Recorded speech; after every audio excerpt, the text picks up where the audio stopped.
Welcome back to today's COVID Kitchen. Today we're going to be making a favorite comfort food, very family friendly beef stew. And I'm really excited about today's recipe because it allows me to use my new Dutch oven. Isn't it beautiful? So excited about this. So beef stew, a lot of different variations to this recipe, like most recipes. As far as the vegetables that you include, we're going to talk through what my choices are today. And it does take about 3 hours or more to cook. So this is one of those recipes you want to get to put together long before you plan to serve dinner. And the good thing about it is once you've put it together and started cooking, you don't have to stand over the pot. You can kind of go on about your business, but it does take some time. So make sure you plan ahead.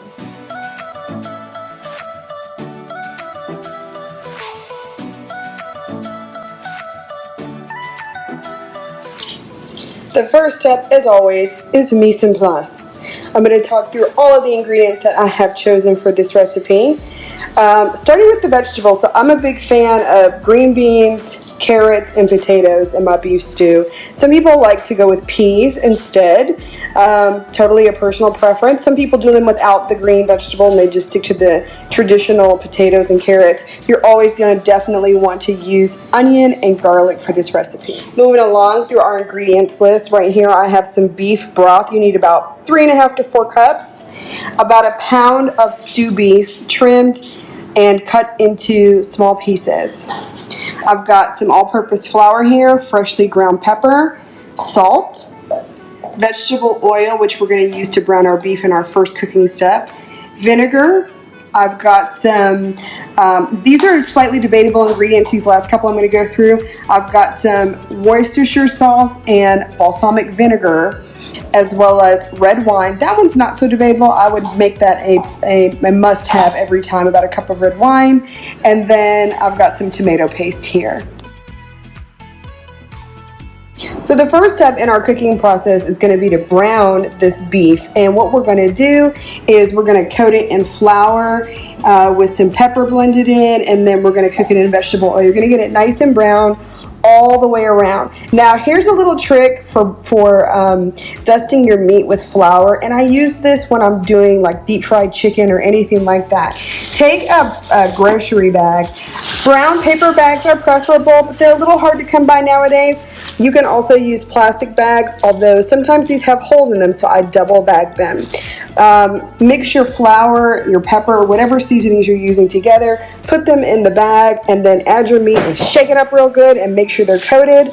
And that's a kind of a quicker, easier way to flour dust your meat before you cook. Alright, so before I move on to the next step in the cooking process, I want to correct something that I missed earlier from my ingredients when I did mise en place. And this is such an important one. We're going to be using bay leaves in our stew today. Anytime you're doing a stew or a soup, you want to pretty much have bay leaves in it. Alright, so I've done a pretty chunky chop, as I like to call it, on my potatoes. Onion, I've got my green beans cleaned up and chopped. And then I've got my carrots sliced here to small rounds. And then finally I've got some chopped garlic. So as you can see here, I have gone ahead and coated my beef in the seasoned flour. I use the grocery bag method to shake it up and cover it thoroughly. It's nicely coated all the way around. You can see the, of course, ground black pepper there in the flour. This is one of those things to me where it comes down to a little bit of personal preference too. If you want to get heavier with the seasoning, salt, pepper, onion powder, garlic powder, or something similar, maybe a favorite of yours, I say do it. I'm going to stick to basics today and just go with the pepper and flour, but play with it. Do whatever makes you happy. Alright, so I've added my floured beef to the Dutch oven where the oil was heating, and I'm going to let this brown all the way around the sides of this meat. I'm going to tell you one thing I think is a good practice to have is do this step in the pan that you're going to make your stew in. I should say pot, whatever that is.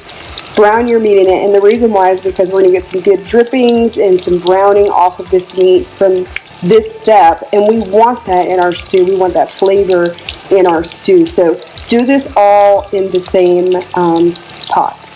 Alright, as you can see, the meat is nice and brown all the way around. What I'm going to do now is actually remove it from the pan, and then I'm going to add the onion, garlic, tomato paste, Let that cook a little bit in some of these bits, and then I'm going to deglaze the pan with vinegar and wine. Okay, so I've added my garlic and onion to the pot, and now I'm going to add some tomato paste, which is going to give the recipe a little bit more depth. So here it is, onions, garlic, tomato paste. This is actually a good time to add any additional seasonings you might want. I threw in a little bit of salt. I don't think it's a bad idea to add a little bit more pepper at this stage. I'm a big fan of pepper. I like a very peppery dish, so I'm going to do that here as well. Alright, so next I'm going to go ahead and deglaze the pan using vinegar and red wine. This is another ingredient that you can pour to taste. I mean, I'm using about a cup of red wine. You can certainly use a little more. I think as your stew starts to develop, you can certainly taste it and see how you're feeling about it, and if you want to add a little bit of this or a little bit of that. Alright, so I've pretty successfully deglazed the bottom of my Dutch oven here. And now I'm going to go ahead and add back my beef. The flavor and the smells, I mean, it just smells amazing in here, by the way. Just amazing. So I'm adding my beef back to the Dutch oven.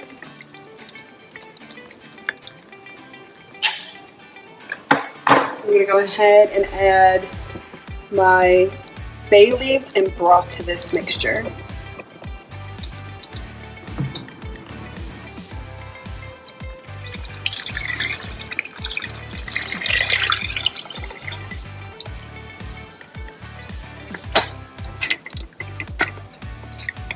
It is looking good. It's got a nice color to it from browning the meat in this pan and then adding that tomato paste in. Yum.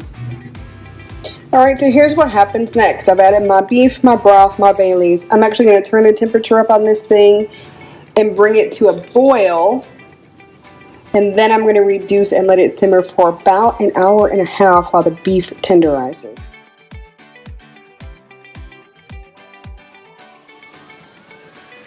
Welcome back to Dave's COVID Kitchen. We're making beef stew. I've actually allowed this to cook on a very low temperature in the Dutch oven for about an hour and a half. It smells amazing.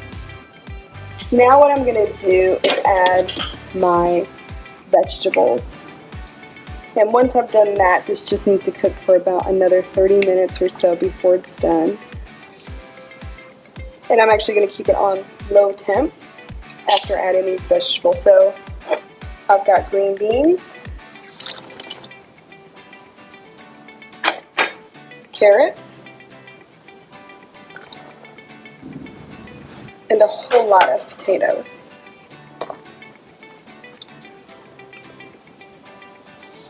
One of the good things about beef stew, it is just a meal in itself. Because of the potatoes that you have in here, it's a super hearty dish. You don't need anything else with it. Some people like to serve it with dinner rolls, yeast rolls, or like a nice loaf of warm bread. That would be delicious with this. But it really is a hearty meal by itself, so you don't need pasta or rice or anything like that with your beef stew. I'm just going to mix this up, and I do have one last ingredient that I want to add. It's a bit of Worcestershire sauce. Just going to enhance the flavor of this beef dish a little bit more. I'm going to cover this, let it continue to cook until my vegetables are nice and softened. It'll be done.